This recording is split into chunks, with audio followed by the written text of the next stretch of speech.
Hey guys, how's it going? I hope your day is better than mine, because mine is not going the best.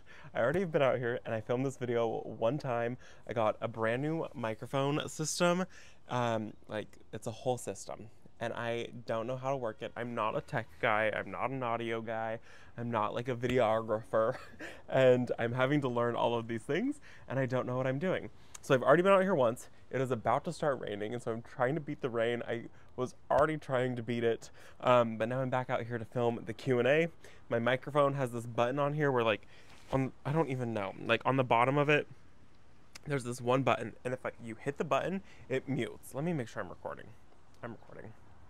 It mutes the entire microphone, and so half of the Q&A that I did, no sound. So you're gonna notice I'm gonna get to the point where I did get sound, and the video might change, or I don't know, it might look a little different. So just roll with it, okay? We had a very good week. We had a very busy week, and this week coming up is also very busy, very exciting, very cold. You guys can see the wind is going behind me. It's so cold. We're gonna get into it though. We did 6 videos. Q&A was the first video that we did. Let me get back to it. We did Q&A, we did planting poppies, Dusty Miller, Lanthus, is the Spalier worth it, brick removal, side yard planting, fixing the irrigation, and then finally a garden tour, and it was so worth it. It was so exciting. You guys didn't get to see these tulips in bloom, but you get a little sneak peek right now. You're gonna see the tulips blooming in other videos during this week, and you're gonna ignore them because they will be blooming all for the next garden tour that I do. Okay, so let's get into it because I already filmed this once and the whole audio is gone. First video that we did was the Q&A. First question on there was from Dawn, and she had said, "Hi Robbie, I enjoy watching your videos and ideas for garden spaces. It's nice to watch someone that doesn't have a few thousand lying around to throw into plants for the landscape every year. Have you thought about decorative metal fence to place by the garbage cans? You can use it as a trellis to hide them from the other side but still have open access to them." I hadn't really thought about it until this video because there was a ton of comments about that. And my biggest thing is that I feel like once you open the gate that you walk through, I'm literally facing the trash cans right now, but if you walk through the gate and you open it, you'll just see a trellis, and I think that that might look really weird. That'd be the very first thing you see, whereas right now it's a redbud tree. And once the redbud tree fills out, you really don't see the trash cans too much at all. And so I think I'm just gonna try to like densely plant under the redbud tree to the side of it a little bit, and hope that kind of like obscures it a little bit. It normally doesn't bother us too much. Also, one thing we're gonna ignore, this giant pimple on my cheek and right here. I'm telling you guys, I'm not doing great. I've got like a million things that I'm planning right now, which I'm so excited to share with all of you guys. But my me time is about this big. And having to film the same video twice doesn't help. And the next question on the video was from Terry, and she had said, "Mosquitoes are the worst. Do you ever use tiki torches to help keep the mosquitoes away?" We've used them before. We've also used the off or on. We've used the like bracelets that go around your wrist that have the like citronella built into it. I've tried making planting a container full of things that mosquitoes hate. It doesn't even matter. They don't care. They're just so hungry. We even bought this one thing that like emitted this like smoke thing at the tabletop, and you guys, we saw mosquitoes sitting on top of the thingy that was supposed to like eliminate them. Next question on the video was from Nita, and she had said, "Robbie, here's a question. How do you plant the teeny tiny seeds of amaranth? I can't imagine planting them one at a time. They're so small. Do I start inside or spread outside? How deep, sun or shade?" So with the amaranth seeds, you want to plant them, you want to start them indoors if you can. I mean, our growing season, Nita, I know you're in the same area, more down south than I am. You can direct sow them. I would start them indoors and then move them outside pretty quickly. What I normally do is I take them in my fingers and I just kind of like sprinkle them along a like tray to get enough seeds in there, and then I'll thin them out as they start to grow because they are so tiny. And you're gonna want to plant them in as much sun as you can possibly give them. Full sun is where they will be the happiest. Yeah, so just sprinkle the seeds in some dirt, Nita, and then plant them in full sun, or direct sow them. I just have terrible luck direct sowing anything, so I try not to do it. Last question on that video was from Liz, and she had said, how many times did you get bit for this video? I only got bit like 4 times. Brent and Jalen both probably got bit like 15, 20 times. They don't normally bug me at all, but they go for Brent so hard, so I feel bad for him. The next video that we did was officially spring, planting out the poppies, Dusty Miller and Lisianthus, and you guys, I saw birds pulling the seedlings that I just planted out of the ground. I was so annoyed. I had to chase them away. I might need to like bird net over them, which would be really annoying because it's a very large space. First question on that video is from Stacy, and she had said, Robbie, when you pull the plants from the lawn and plant them into your garden beds, are you worried about introducing lawn and weeds into the garden beds along with the plants? I'm not worried about it because if anything, it's just a few and I'll just pull them. I'm pretty on top of most of my seedlings. So no, it's not something that I'm worried about at all. And if anything, it's just grass seeds. Next question on that video is from Erin, and she had said, scheduled to get my Bootstrap Farmer kit tomorrow. Cannot wait. I'm so happy for you. And all of you guys that are getting them, I'm so excited. I've gotten emails and messages on Instagram about you guys getting your kits, and I'm really excited about that. Robbie, do you find Scabiosa seedlings can be floppy and bottom leaves turning brown? If so, have you found any way to strengthen it to be more upright? I think it's just these ones because they've been growing inside for months, like literally since last year. They've been growing inside for literally months, which is way too long. They needed to be planted out a long time ago, and I shouldn't have done that. I should have just like started new fresh ones from seed, but I didn't. So normally when I grow them, they're only inside for a short period of time, and then I transplant them out, and they're really small still, and when they're outside they don't get all leggy and like stretchy, and they don't start to flop. So I don't normally have that issue. It's just with these ones. Next question on that video was from Judy, and she had said, did I miss the color of your Lisianthus? Nope, I don't know the color of my Lisianthus. Those are all from saved seeds, and when you save seed from Lisianthus, they cross-pollinate, and so it's going to be brand new colors, brand new varieties, and the ones that I had grown in previous years from those saved seeds were like white all the way up to like a very dark purple and everything in between. So it could be any color and any like new shades of color, and they could also be any petal count. So I don't know what they're gonna look like. I just know I have a bunch of Lisianthus. Next question on that video was from Brenda, and she had said, hi Robbie, I'm hesitant to plant poppies as I keep hearing they don't like to be transplanted. Have you ever had an issue? I have never had that issue. And last year I grew a couple hundred poppies and I had zero problem with that at all. They transplanted totally fine, and they grew on totally fine. They had zero issue with it, and I've even got a couple up in the front yard and they did totally fine. And the ones that we have, the only issue they have now is the birds are pulling them out of the ground for some reason. Next question on that video was from Jennifer, and she had said, hi Robbie, have you ever planted poppies in a container? The only place around my house sunny enough for them is in my driveway side, so I was thinking about trying them in pots this year. Oh my gosh, that was a tongue twister for me. I have never grown them in poppies, but I would love if you grew them in poppies and you told me how they did, because I think that would be so pretty.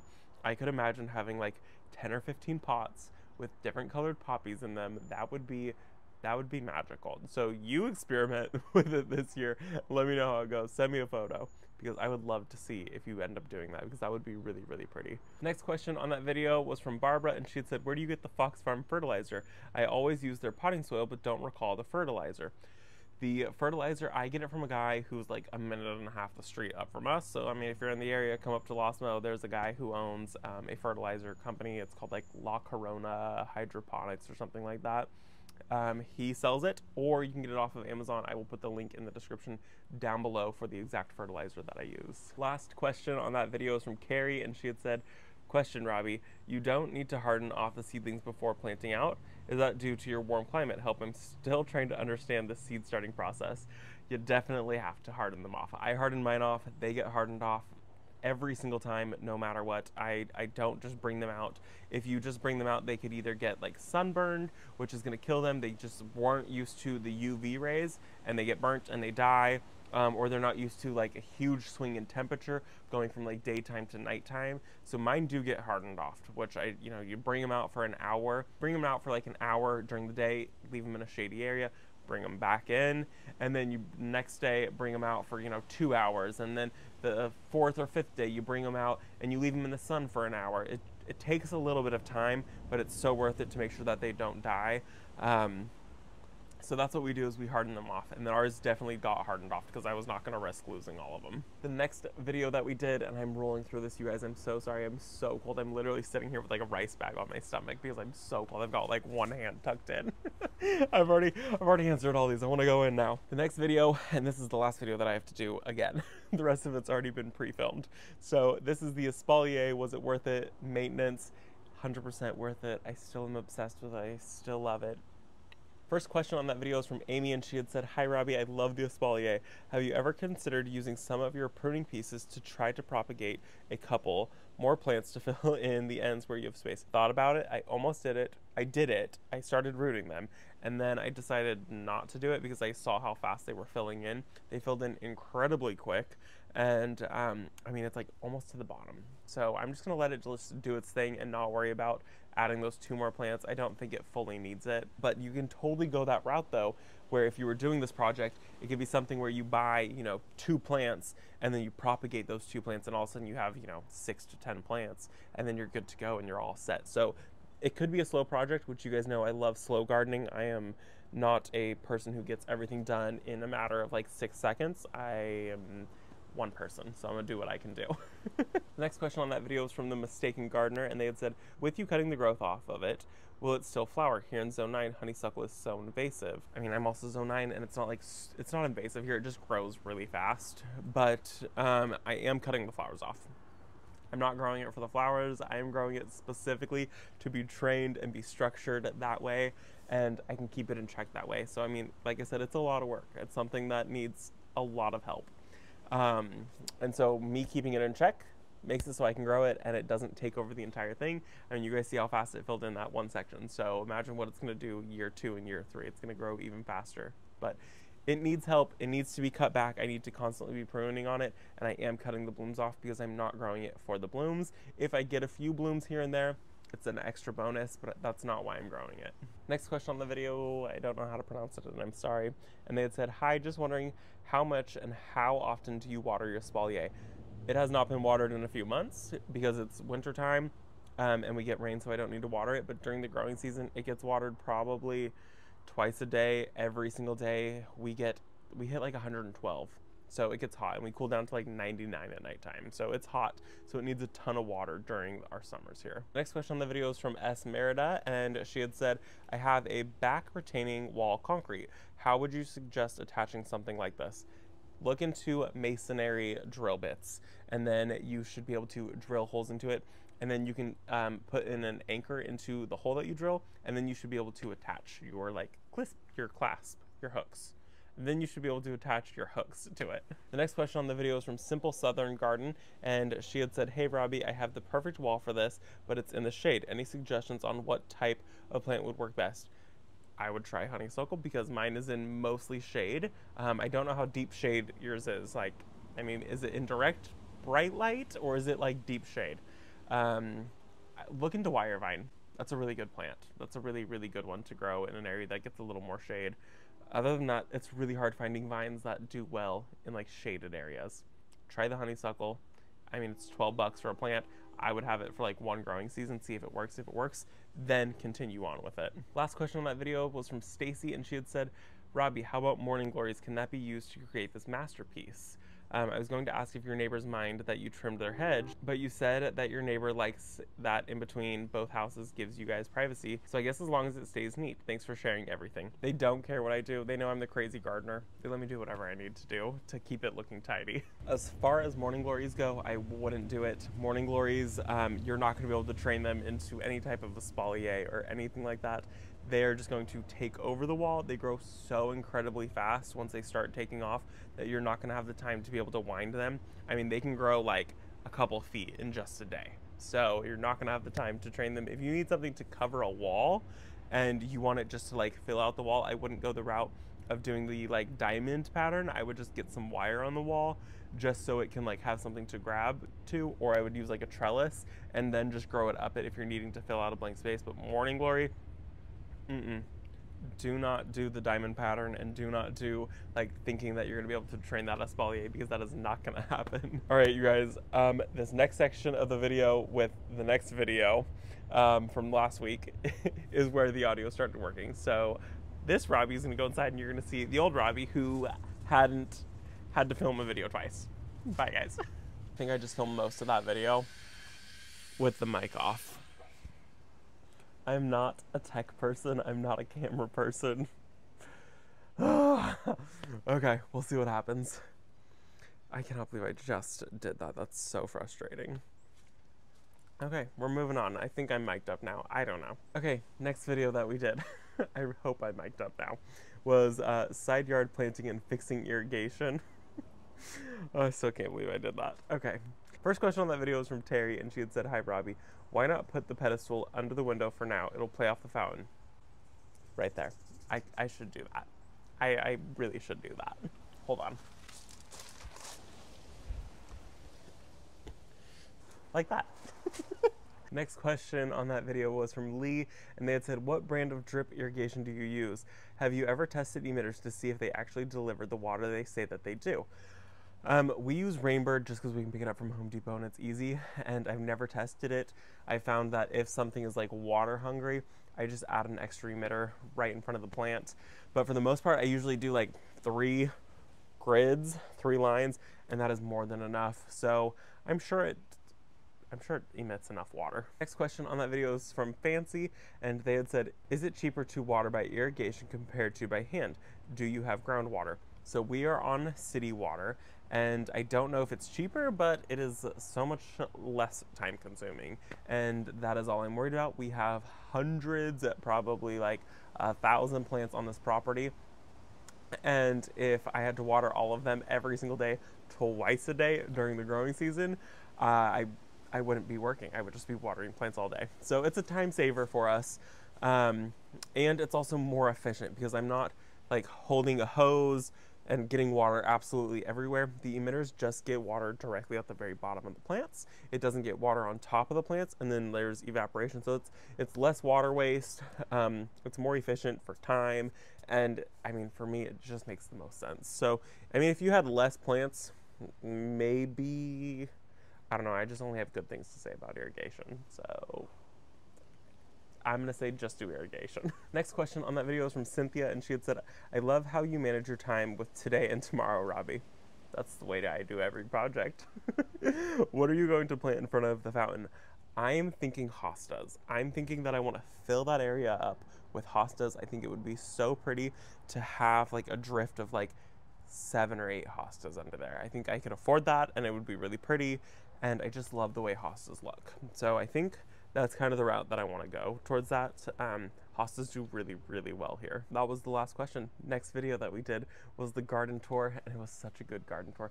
All the tulips were in bloom up front, and they were starting to change back here, which you can see just in a few days how much they have changed. And that is all I'm showing you guys back here. You guys are gonna see a glimpse of it during the week, but it's not gonna be a garden tour, so just keep your eyes closed if you see the tulips during the week. First question on that video was from the Mistaken Garden, and they had said, "Those tulips are stunning. What are you going to do once they are done? Pull them." I am going to be pulling them. Tulips do not naturalize here, and if for some crazy reason they did come back, they would either come back extremely short, or they would like throw up foliar growth and they wouldn't bloom for us. So it's not worth it for us to keep them. So I just pull them, I yank them. I'm not gonna wait for the leaves to die back. I will reinvest every single year because it is so worth it to me. Next question on that video was from PCH, and they had said, "Your tulips look great. A couple of questions. Do you ever have issues with squirrels or other critters from having bird feeders in your yard? And what happened to your beautiful amaranth tree? Did I somehow miss it in your video?" Okay, squirrels, we don't deal with squirrels here at all, and we don't really deal with too many critters. Like, we get moles or gophers. I think it's gophers. I don't know, it's the one that doesn't make mounds. It's the one that just goes under and destroys things. That one does wreak a little havoc on our property sometimes. We usually can get it under control, but they do come. And then as far as the amaranth is an annual, so I have to resow it every single year. It's not something that is a perennial here. The second it gets slightly cold, she dies. She's like, I'm out of here. Nope, can't convince me to stay. So she went, and I will re-sow her this year. Next question on that video is from Marlene, and she had said, butterfly bushes bloom on new growth. Can I suggest cutting them way back? Also, how tall is the one in the backyard? I thought Pugster was only supposed to get 3 feet tall. Okay, so Pugster is about 3 feet tall is where it's at. It's roughly 3 feet tall. It's not very big, and it's not gonna get too much bigger than that. The one that we have in the front yard, we did cut it back. We cut it down to about half, which is not recommended. It's only recommended that you take off like a third. The one that's up there though grows so incredibly fast, and so we took it down by half, and it should be fine. So we'll see. I mean, it's already pushing new growth, so I know it's gonna be fine. But yeah, we usually cut them back pretty hard. Next question on that video is from Sue Bailey, and she had said, don't the chickens drive your neighbors crazy? I don't care. Every single one of my neighbors has chickens except for one, so it doesn't matter. We don't have the roosters. The roosters aren't ours.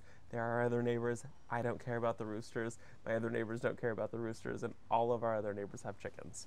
So, nope, it doesn't matter. Thank you. Next question on that video is from Sharon, and she had said, love the Mary Poppins. Is that one that you ordered online? I've never seen those before.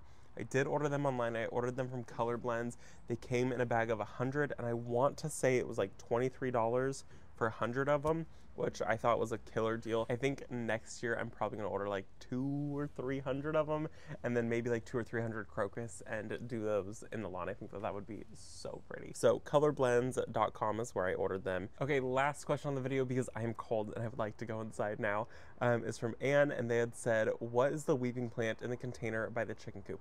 I'm assuming that you're talking about the one that's also kind of by our compost. It is a Kilmarnock willow. It's in the terracotta pot. Correct me if I'm wrong. I'll answer it in the next Q&A if I'm wrong. But it's a Kilmarnock willow tree. I got it from Monrovia a couple years ago, and it's so pretty, but we are going to get rid of it. It's going to my friend Bailey, who works at the plant barn. She's going to take it. She really wants one, and so I told her she could have mine. So Kilmarnock willow. Really pretty. I just don't need 2 types of willows on the property because we already have the weeping willow, and I was like, well, I don't need a second type of willow here.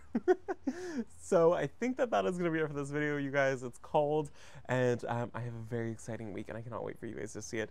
There are some very big things happening. I will see you all in the next video. Bye, guys.